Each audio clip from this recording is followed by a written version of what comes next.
19th century, Karl Marx talked about alienation, which is a separation, being a stranger to something. And you're an alien to something. And Marx said there were four alienations in this culture. One is we're alienated from nature.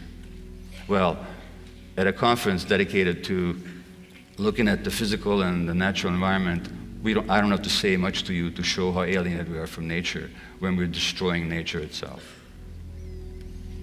The second alienation is from other people. And that means we have less contact, we have less intimacy, we have less trust.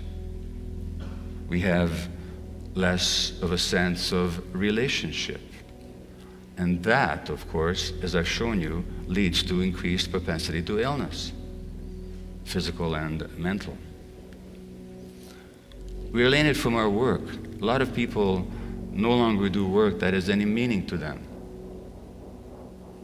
And that means that, and since human beings are productive creatures, we really are created in the image of God. We're meant to create.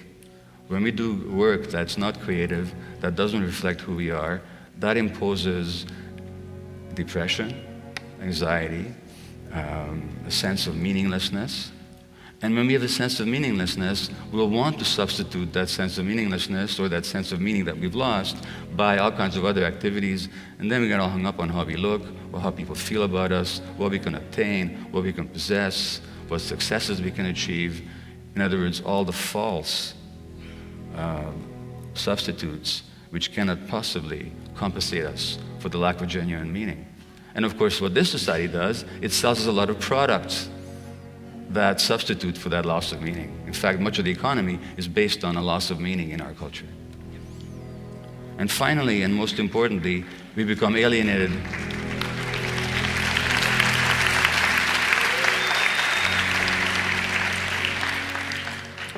Finally, and most importantly, we become alienated from ourselves. Now, let me ask you a question here, and I'm going to ask for a show of hands. How many of you had the following experience? That you had a powerful gut feeling about something, you didn't pay attention to it, and you were sorry afterwards? Please put your hand up if you have it. Okay? I think the ayes have it.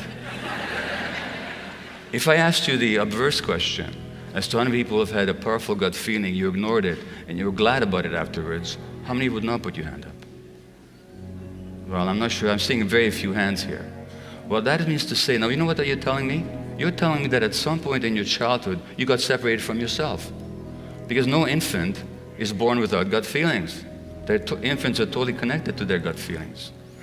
Have you ever met a 2-day-old who didn't know how to express their gut feelings? And that means that in this culture, something very powerful happens to alienate you from your true self, because the world couldn't stand who you really were. And your parents were too stressed themselves to honor and recognize who you really were. Just as a parent, I did that to my kids without meaning to. And then we become alienated from ourselves. We shut down our gut feelings. And our gut feelings are not luxuries, you know. They tell us what is right and what is wrong. They tell us what is dangerous and what is friendly. They tell us what is safe and what is dangerous. And they tell us what is true and what is false. So when we're alienated from our gut feelings, we no longer have a sense of reality, no longer have a sense of truth. Well, the good news is that human beings can regain their sense of connection to themselves, just as we can regain our sense of connection to our nature. I will make just one final point here about the economics of it. A Harvard study 3 years ago showed that the lack of medical insurance in this country leads to 45,000 deaths annually. This is not an ideological question about healthcare. And most recently, President Bush said, well, there's no problem. Everybody can show up in the emergency ward. Sure you can. Once you've had a stroke because you didn't get treated for your high blood pressure, which you got because you were so stressed, you can go to the emergency ward and you get treated for your stroke.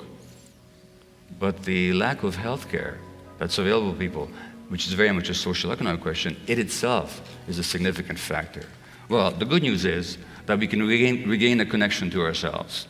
And empathy, which is a genuine human quality, is in us. we're actually wired for empathy. Even rats are wired for empathy. When you stress rats in the laboratory by shocking their feet with electricity, they're more stressed watching other rats being shocked than when they're shocked themselves.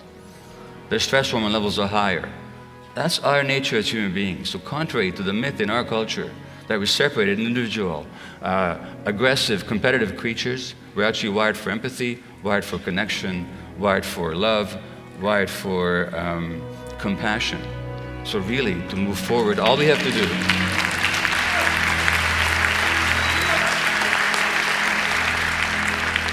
do not an easy task, but it's certainly available to us, is to get back to our true nature. Thank you.